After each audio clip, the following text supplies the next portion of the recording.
All right. My computer says 203. We're up to a little over 60 participants. So let's go ahead and get started here.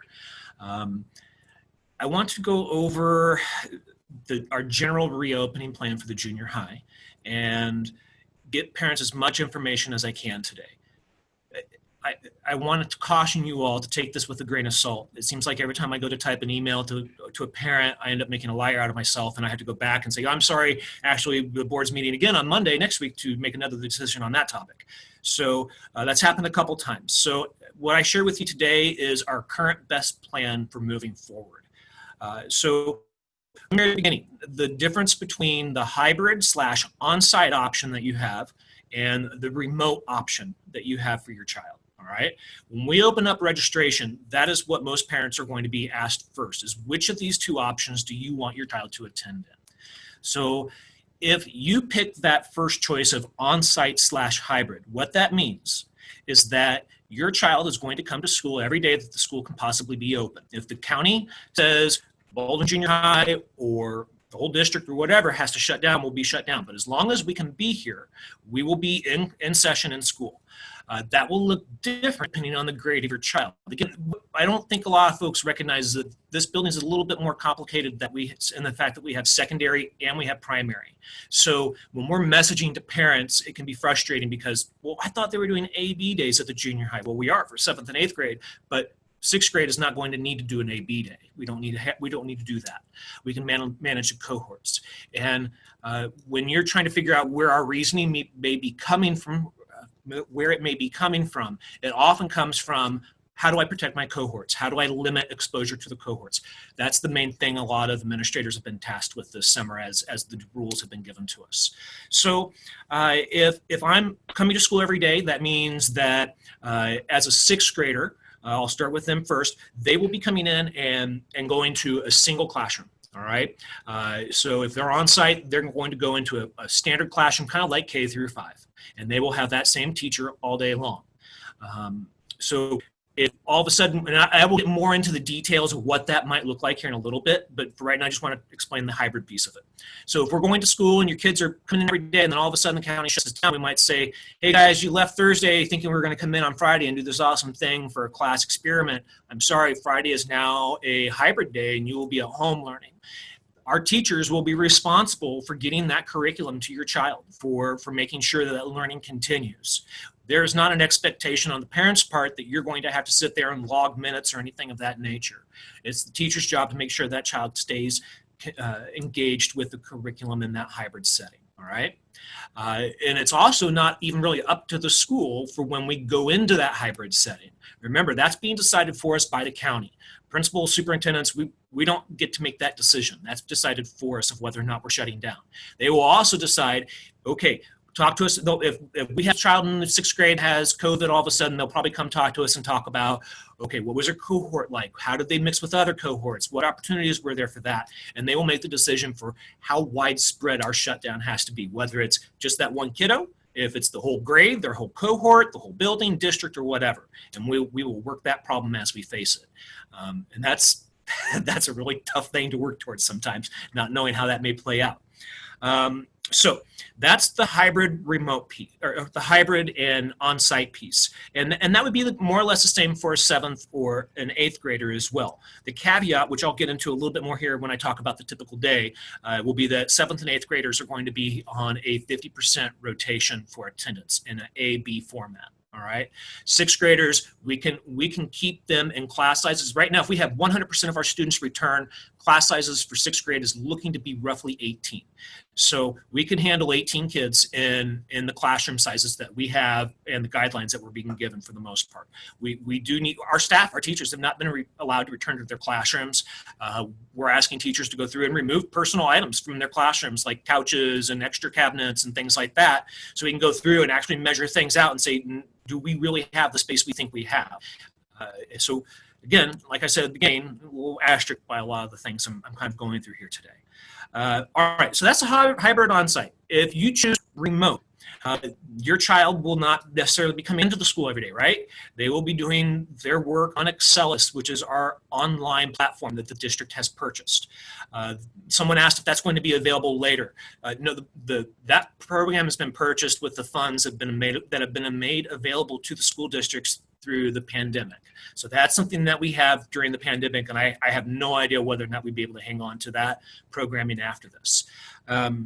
So if your child's doing remote, you will need, as the parent, to be responsible for ensuring that there is a log that's completed, and that they're working on getting a digital log. I think the idea was originally we're going to have to collect papers, which has kind of made our heads hurt. Why we wouldn't do it a digital given the situation. So they're working on that for us now, and you'll be able to log their minutes. Now, it does not mean that we expect children to sit in front of a computer for 300 and whatever minutes a day, 360 minutes or something a day, all right? What it means is that your child is going to log in the morning, get to work on whatever it is they've been working on, all right, for Excellus. Maybe they start a math class that day. And then at a set time, we will have a teacher here at the junior high who they need to check in with.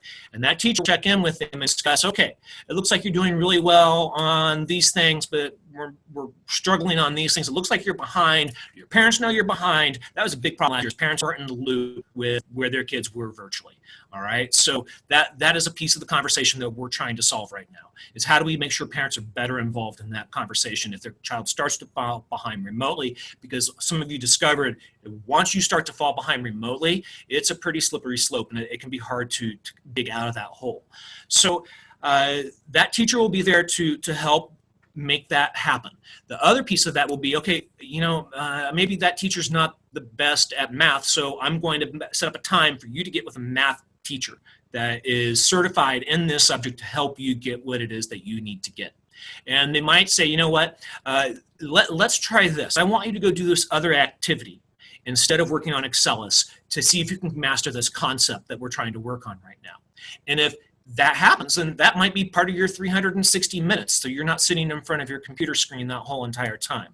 So it's difficult to answer the question of what else will count? Well, a lot of things could count. It's tough to answer because every single student's assignment could be a little bit different depending on what their needs are for an accommodation or a modification. So that's more or less how the hybrid on-site slash remote works. And I'm looking in the chat box. Don't forget you have the opportunity to put questions in there. I'm hopeful that I kind of covered all of that. I spent about 10 minutes talking on it, so hopefully I covered all of it. I'm going to keep moving and talk a little bit about the typical day. I want to start with our younger ones, 6th grade. Since they're going to be self-contained now, and with one teacher all day, we're going to build in recess times for them. I've told my teachers they can plan on at least a couple recesses for 10 to 15 minutes a day. They have to do this in cohorts, though. So that teacher will have to take their kids out with just their group to have their recess. So let's see. Also for 6th grade, because all of my teachers for 6th grade are certified K-6 teachers. I believe without exception at one point or another, all of them have been a self-contained classroom teacher for an elementary classroom before. So this isn't necessarily, I'm looking at Mrs. Irick, who's over in the corner, who's nodding her head at me. Yes, that's right. So this is not a new thing for them. They've been through this. It's been a little while for some of them, but it is something they've done. That said, what we have been discussing is having those teachers who, Mr. Jorgensen, who's just fantastic at doing what he does with math. He may have days where he puts up a link for the other teachers in the 6th grade to show just locally, not remotely. We get into issues with privacy, but locally to the other classrooms, he can broadcast that lesson. Or he could say, okay, teachers, here's this lesson I'm going to give to you. Here's how you need to introduce it, and this is what I would recommend to do with it. And then the teachers can take that and make the modifications they need to make to it to fit their group of students best. Another piece with 6th grade, there will be band this year. Yes, there will be band. Oh, and that reminds me, on the band piece, the board, there's little confusion. I think the board's going to clarify on Monday next week on students coming in to take from remote learning, that pick that option to come in to take band or choir classes during the day. If that does happen, I am anticipating what will happen is if your child signs up to be a remote learner, but you still want to take band or choir, you will be responsible for getting them back and forth to school. And if they miss or tardy or not picked up an X number of times or something, they'll probably be dropped from the class that's on site if they're a remote learner. We have some language to work out on that. So moving on with sixth grade. The sixth grade cohorts, again, there will be 5 of those because there are 5 sixth grade teachers. However, we currently have 44 students registered for band, which means 2 of my sixth grade cohorts are probably going to intermix because they're going to go to band. So I'll just pick 2 random teachers. I know my sixth grade parents probably don't know who all these people are just yet unless they've had other children go through. But Mr. Jorgensen and Miss Bird, for instance, might have the kids that all go to band. So their 2 classes, maybe they get to go to recess together. It does make one little bit larger group. I want to be careful, though, also with the equity of the kids saying, well, why does their class get to go out with recess with another group and ours doesn't? So we're trying to watch some of those issues as well. This is a very difficult time to keep everybody happy, as you can probably only imagine. So that's sort of what a sixth grade day would look like. I'll go over the arrival and dismissal here in a minute once I talk a little bit about the structure of the 7th and 8th grade day. Those kiddos, because their teachers have to be certified for a specific subject area. I have to be a certified 7th grade history teacher to teach history. All right, that means I can't just drop kids in one teacher's classroom all day. I have to move them to my different teachers or move my teachers around or something. So what we're doing there is we have found a way to put cohorts of students together in 7th and 8th grade that will travel from one class to the next so that they will stay with that group of students more or less all throughout the day. So that's going to limit that cohort mixing again. Again, that is what administrators have been told all summer long. Limit the mixing of your cohorts as much as humanly possible. So that's what we keep coming back to is, okay, are we limiting that cohort? So 7th and 8th graders will move throughout their classes. We will probably be picking most of their electives for them this fall. We have a handful of required electives that we will have to do, that we will have to do. So we're thinking what we may do is try to stack some of those things in the fall so that we can make our schedules actually work with what we're trying to do. So let's see. Those cohorts for the 7th and 8th graders should not be terribly large. We may be looking at only 10 students per cohort. And that would meet the expectations of what guidelines have been put in place for us. All right, so that's a little bit of how the typical day looks, and I know we have more questions, and I hesitate to get too specific, but that's a little bit about how the typical days looks for the grades. Arrival and departure, we're still working on hammering out how those details are going to look. Part of that process is going to involve every single student and staff member having their temperature taken as they come into the building. If a child has a temperature, I have to contact the parent. They have to go home. They have to stay in a quarantine room until they're picked up and taken home. If your child rides the bus, they will have their temperature taken before they get on the bus. If they have a temperature before they get on the bus, they will not be allowed on the bus. I would imagine transportation is going to be coming out with a statement pertaining to how they're going to handle that. So arrival, those kids will come in. We are going to have things in place so that we are certain that we're able to take their temperatures.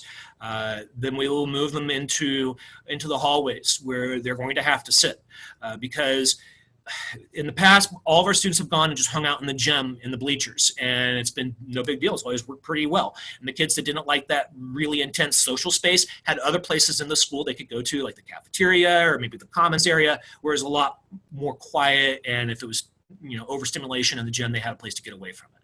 This year, I think what we'll do is we will have stations. We're thinking about maybe putting dots or tape on the floor or something to that extent where students will have to sit to be spaced out. Some feedback, I'm looking for parents. I've had a lot of people telling me I really need to encourage parents to have staggered drop-offs.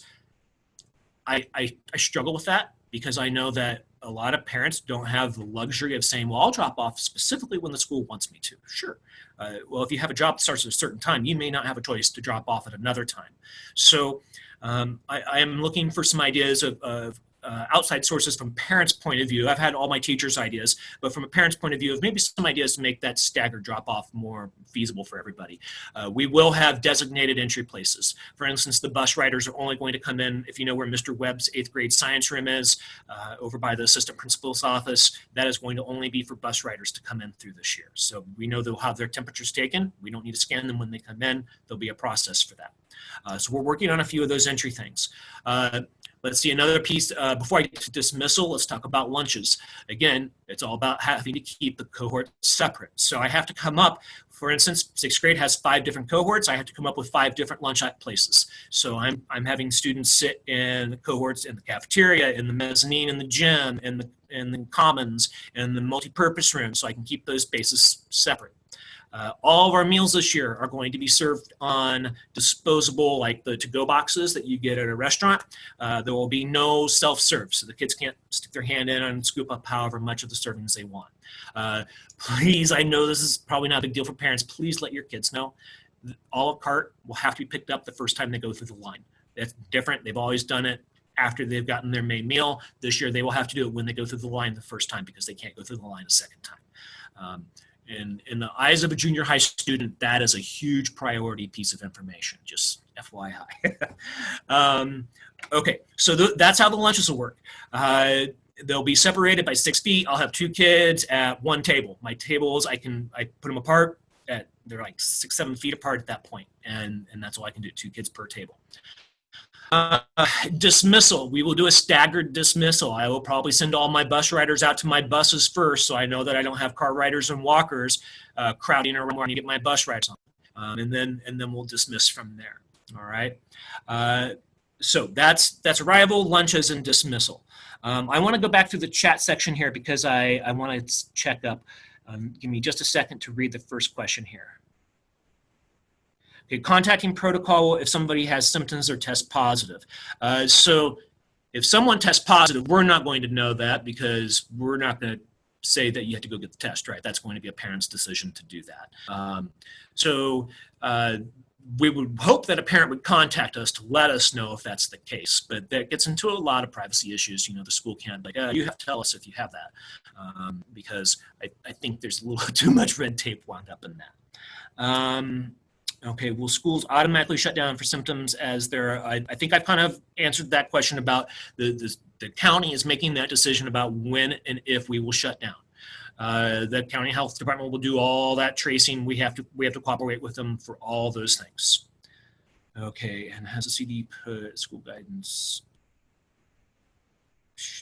that virus acts shields?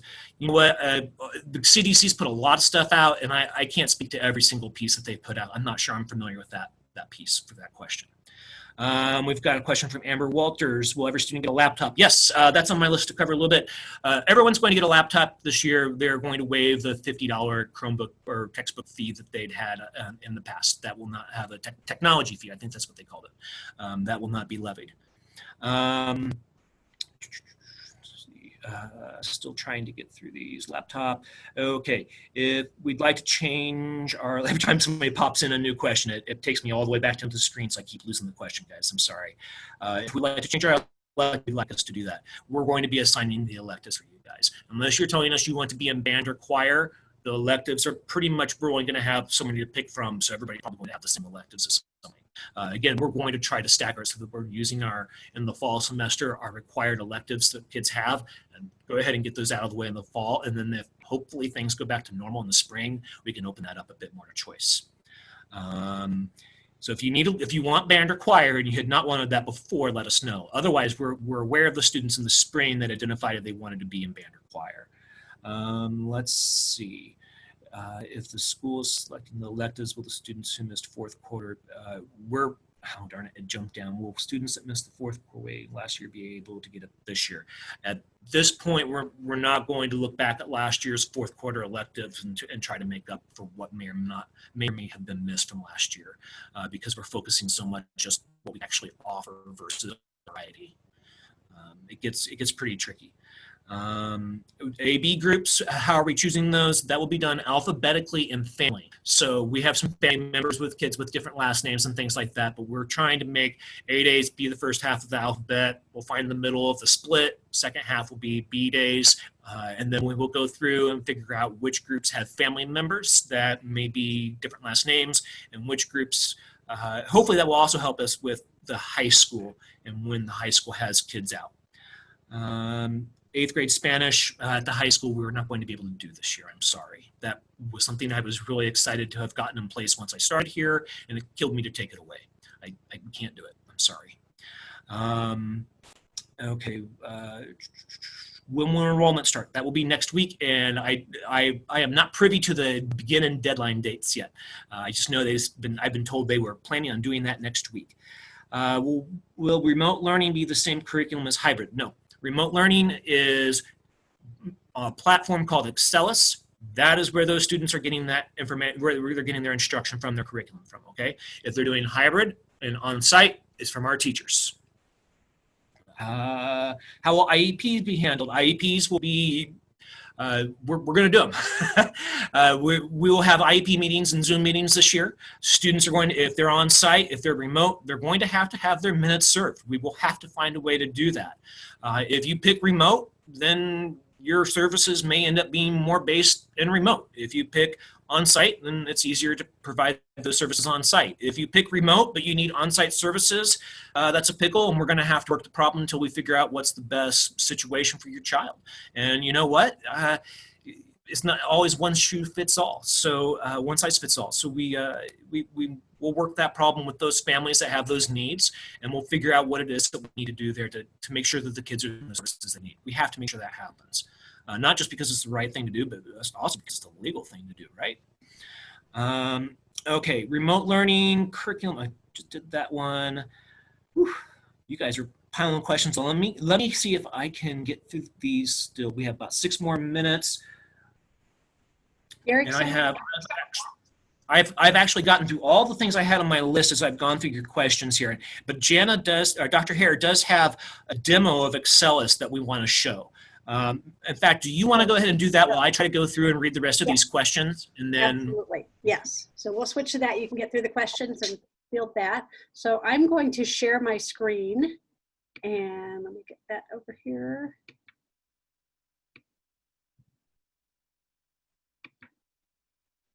Okay. Hopefully you're seeing this Excellus learning system now. If I give me like a thumbs up if that is in your window. Okay, awesome, thank you. So this is what students will see. So I've just set up just a demo student, like a 7th grade student, and when I log in with their password, then this is just a sample curriculum that they would have. So it would just be your core classes, so ELA, math, science, and social studies. At 7th grade, we typically have health, and then students can take 6 classes at a time. So there are other courses. They could put in one more elective to be in this course listing with them.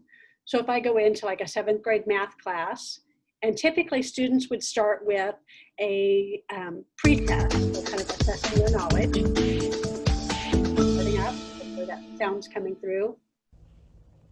Hello there, students. In my hands, I have 20. Now, the 20s look vastly different. One is $20 for you to keep.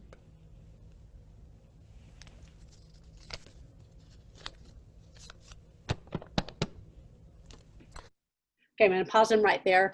The video or the lessons are all video based. So the teachers introduce a concept through a video, and then typically there's a problem set after that. So they would practice what they just learned. And then sometimes there's another activity that they would do. So it's kind of that cycle of you have a video, then you have your problem, then you have an activity, and then you go back through another concept. If students are struggling on one of the concepts, so when they work their problems that they don't do as well on that and don't get at least 70% mastery, then there are other special lessons that come up and give students more reinforcement on understanding that concept. So let me go back here. They can get to other resources. If I go back out of this lesson, I go back to my main page. This is where when Derek talked about having 6 hours, 360 minutes of instructional time, they would do some of this, but they would do other things too, like outside, exercising, reading a book. All of those things could count for their instructional minutes. They have all of their little controls up here. I want to try to keep us on track here. I want to go into the parent sign-in. As Derek mentioned, this was one of the things that in the spring, parents said, I don't know where my students or my child was. I don't know how they were doing in their progression. So a parent would have a portal that they would be able to go into their student and see here, this one's in progress. They haven't started any of the work from the other lessons. They could look at the scores. They could look at their syllabus. They could look at the hours that they had spent online in those different activities. So this is all part of the parent portal, so parents could monitor students' progress as they go through this. So I'm going to sign out. I'm going to give the screen back to Derek real quick, and he can answer any other questions that were in there. I know that was really quick. If anyone has questions, please let me know, and I will do a private demonstration with you. All right. I had a few more questions. I also was going back to my email, making sure I got all the questions out of those emails too. If a transition, how will a transition occur if there's a breakout of COVID was one of the questions. So what we would do is we would send out a notice to parents, Thrill Share and, oh, Jana, what's the name of the other app? I have so many pieces of software in my head, I can't think of the right one. Apogee, it's the USD 348 app. Right. So if you have not downloaded the USD 348 app, I would highly encourage you to. All of our notices will go out through that. So another situation that hasn't really been talked a lot about is what happens if everybody student-wise is good and healthy, but I have a day where half of my teachers are out sick. We've lost over 25% of our subs at this point in the district.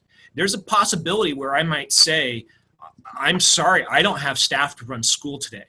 And that could be a shutdown for us. That could very, very easily turn into a hybrid day for us. And that could happen at any one of the buildings because if one building says, oh, I got all the subs locked up while I'm having school today, and another building might go, shoot, what am I going to do? So we're hopeful that that's not going to happen. I am fortunate that I have a lady named Wendy Schwartz in my building who is a phenomenal substitute who I have every single morning for a half day. She's helping us out with teaching an elective for library class for 6th grade as well. But I do have that resource, but that's one person. So if we have an issue, that could be a challenge for us. Will AB days be dropped if COVID is over? Yes, if we can, the second we can go back to a regular schedule, I am all for it. We have it in the works, and I am itching to go back to it. Enrollment fees will be the same regardless if you do either one. That was another question I had. It doesn't matter which way you're going to go. I believe enrollment is changing this year. Dr. Hare, am I allowed to talk about that yet? Yes, okay. It's going to be a flat fee of $100 this year. There will be no textbook fee or things of that nature. It'll just be a flat fee across the board. And that's pending board approval on Monday. Right, pending board approval. So if you don't like that, contact your board members. Mask exceptions. Will there be exceptions to mask? The only exceptions that we're allowed to make is if the child has a doctor's note. It must be a legitimate doctor's note that says that child is not supposed to wear a mask. That said, we're going to try to find times for them to have breaks from them. You know, when the kids go out to recess, you know, if they're far apart, they don't have to have a mask on for that. If they're at lunch, they get to take the mask off. If they're in a classroom that has, you know, a small group, it's only 5 kids, and they can spread out so they meet the spacing requirements, maybe have an opportunity to take the mask off for a while. So it's not like they have to wear it every single second of the day that they're here. But if we have a transition in the hallway, the expectation is going to be you need to have your mask on. And you know, that's going to be on us as the adults to model that. It's difficult enough to do this right now. It is. So we're going to have to model that for our kiddos. Okay, those were all the questions that I had. And I see that there's already more popping up over here. The AB schedule, does anyone want me to still continue with the AB schedule? Are we good on that? Okay, when would they attend school? So AB means that if you have the first half of the alphabet and your last name is Adams, you're an A-day kid, and that means Monday's an A-day. Guess what? Tomorrow B-day, you stay home. On A day, my teachers all gave me enough work to keep me engaged with my work on my B day at home, and I can be working on things. Maybe it's working on my Chromebook, maybe it's reading a book, maybe it's jogging around the block to get some physical activity for PE. But I'm working on those things, and as a parent, you don't have to worry about logging their minutes for that. Now, if you're the remote parent, you have to log those minutes still. But that's how the AB day works for 7th and 8th grade. So they only attend school every other day. And again, the reason we had to do that is to be able to meet the numbers of kids that we can have in the cohort groups for those teachers with the certifications they're licensing. There's just no other way around it. That's why the high school is doing that same format. Are any types of mask okay? What I have been told is that the best type of mask is to test it, and if you can't blow out a candle, it's a good mask. That would be my advice to you. Otherwise, I would recommend that you ask a healthcare professional, which I am not. I would imagine that Lisa Patrick, our district nurse, will be sending out some information on that. And I know we will have extra masks here in the building. I just got a huge box of disposable masks to have. Okay, if our child has... yes, so if you have prescription items that need to be dropped off, you can bring those to the school to drop them off at the beginning of the school year. We're going to have a day where we do a major pickup drop-off for all the different school supplies and things. My worst fear is that for whatever reason, we're going to have to begin in hybrid mode, and the kids won't even get to come into school for the first day. If that were the case, we would still have to have a pickup day where they're able to get supplies. So we'll have to work that problem still too. Let me see. Looks like another one popped in there. Okay. Sports. Yes, sports are open. Keisha came out and said sports are on. Shocked me. I did not see that coming. With everything going on and all this distancing, I did not think they were going to say that. So at this point, yes, sports are on. That said, I don't know exactly how that's going to look. I don't know if they're going to limit us to certain spectators or a certain number of spectators. Maybe it's only family members. Maybe it's only players and coaches. I don't know. My hope is that if we can, space people, that we can at least have some fans in those to watch. Is there a school supply for 7th and 8th grade? Yes, the school supply has been shared. That should have been on our district website. I know we just sent that out. It's on the enrollment. It's on enrollment. That's right. So as soon as enrollment opens up, it will be available there. I'm sorry. So that's coming. We will not have lockers this year, folks. So don't go out and buy a whole bunch of locker organization stuff. We're going to have backpacks. Excuse me. We're going to have backpacks in the classrooms. So you might want to buy your child a good backpack. One of the dirtiest, most germ collecting things is the bottom of a lady's purse or a child's backpack because they get set down in all kinds of crazy places. So think about that. Think about how you talk to your child about where they set their backpack down. Maybe hang it on the back of your chair instead. Some things like that would be really helpful. All right, I don't see any more questions. You guys aren't grilling me quite as hard as I thought I might. Anything else? We'll give you another few moments here, and then I think we're going to wrap up. Put them in the chat, and we can go back and do an FAQ that could be sent out to parents later.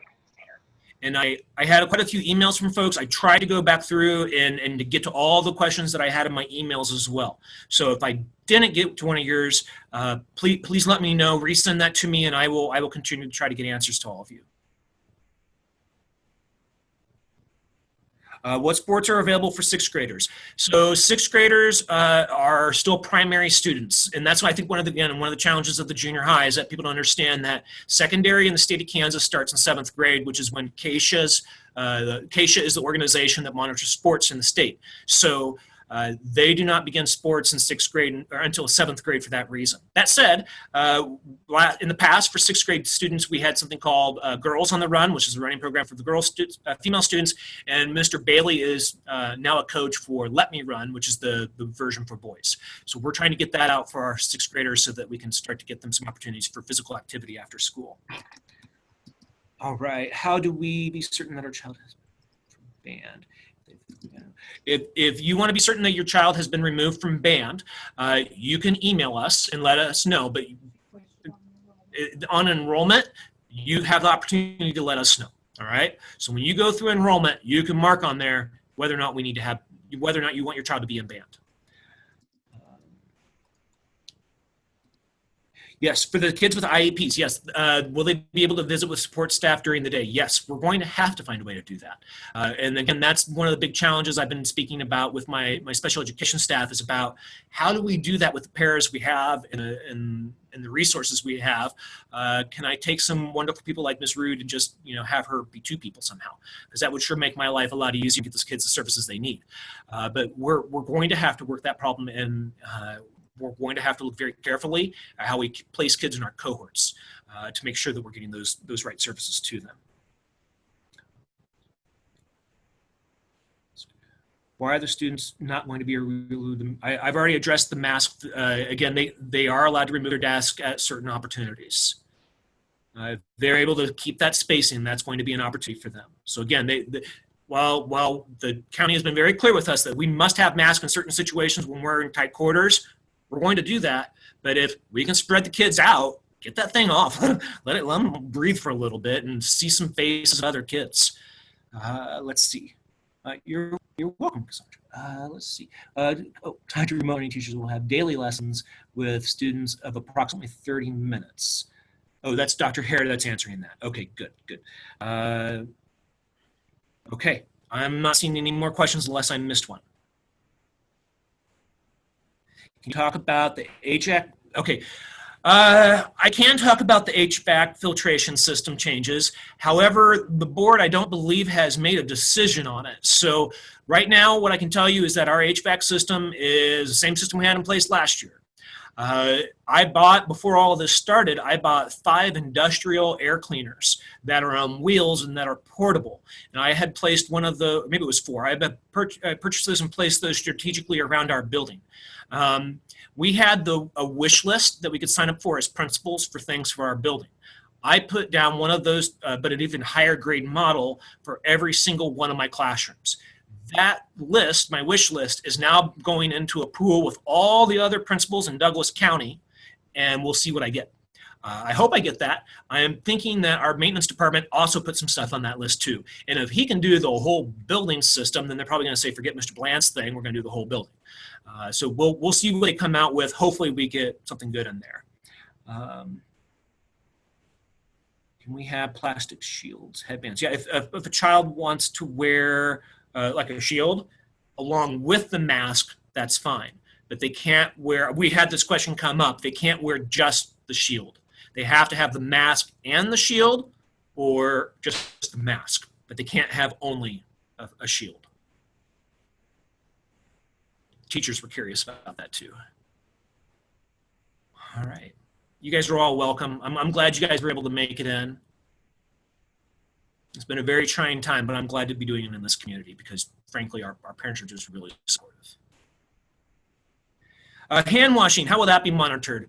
That's another one of the things that we've been talking about. We had a staff meeting and talking about how we're going to get all those kids through without creating a bottleneck in the bathrooms and making sure that kids aren't just going through and going, sticking their hand in the water and coming out with, oh yeah, I'll wash my hands. So we're coming up with a process to make sure that's going to happen.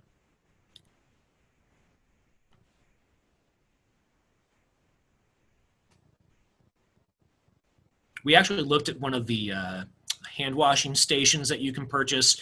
The challenge with that is once we calculated approximately how many gallons of water we will be running through, how often our custodian would have to change that hand washing station. It was like, well, he won't have time to do anything else the rest of the day. So we're going to be using our restrooms for that. I thought about just installing big long troughs along the wall, that would work. Stick hands in there. I'm clearly joking. I still have 5 people. I shouldn't be joking so much when I have so many people still here. You guys are welcome to stick around as long as you like. I'll continue to answer questions until everybody's gone, though. Although I know Dr. Hare has another one of these for another building, so maybe I can't stick around for too long. She's probably going to kick us out here in a minute. You guys are all welcome. Happy to do all of this for you. Your kids are worth it. I can't wait to see them. School's so boring without children. Any one of us, we just want some kids back in this place.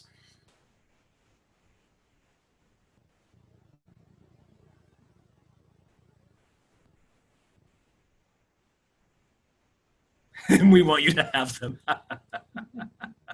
Yes, I imagine some parents are ready for their kids to head back to school. I'm kind of ready for my 10-year-old to go. Yeah, love him. Ready for him to go to school. It's funny. My wife and I are both educators, but we're both ready for his teachers to teach him. We get it. Have you had a large surge of enrollment from the surrounding areas? I would say my request for transfers is probably about on par with what it has been in the years past. I was really curious myself to see what that was going to turn into. I anticipated, maybe a big swing or something, but not so much. Snow days. I have a feeling our snow days will probably end up being, a hybrid day, or where they're doing that work from home. We'll see. The board would have to address that before any decision could be made. And I see Dr. Hare shaking her head no. So I don't know. That's a great question. It's a great question about snow days. We'll see. I don't think the state board has allowed that as an option at this point. So we still have to build in snow days in our calendar. Transportation, will they run more buses? Yeah, I don't know yet. I don't think they're going to run more buses because, on A and B days, they'll have less kids in secondary. So they may not even need as many buses as they typically have had. Jen, I logged in with you 15 minutes early. Does that mean we have 3 minutes? You have 2 minutes. 2 minutes? Oh, 2 minutes. It just means 2-minute warning. All right. Fair warning.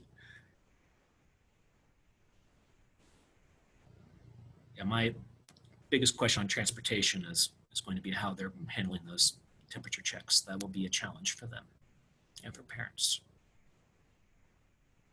What are the class sizes for 7th grade? We're looking at about 10 per class on A days and B days. So that's at 50% enrollment. If we go remote and learn and choose to go to school, and will it be 2 to 3 days per week? No, if you want to, if you choose remote, oh boy, that's a good question. I hadn't even really thought that through, Christy. If they're doing remote and want to go to school every day, I don't know why they wouldn't be able to. I don't see an issue with that. I will look for clarification on that question. That's a great question. I don't know why they wouldn't be able to, though.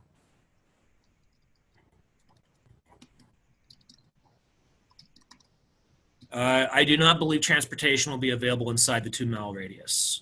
I don't know that there's been any discussion of that changing.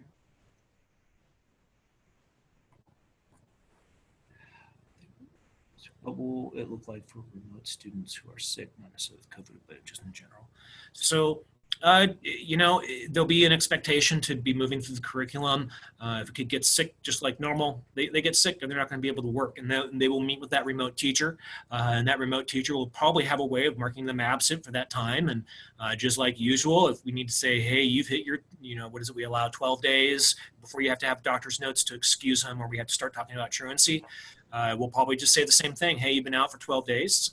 We need some documentation that you really are sick at home. And then we'll go from there. All right, I see 2:45. Thank you, everybody. Dr. Hare, thank you. I wish you all the best, and I can't wait to see your kids in the fall. Bye, everybody.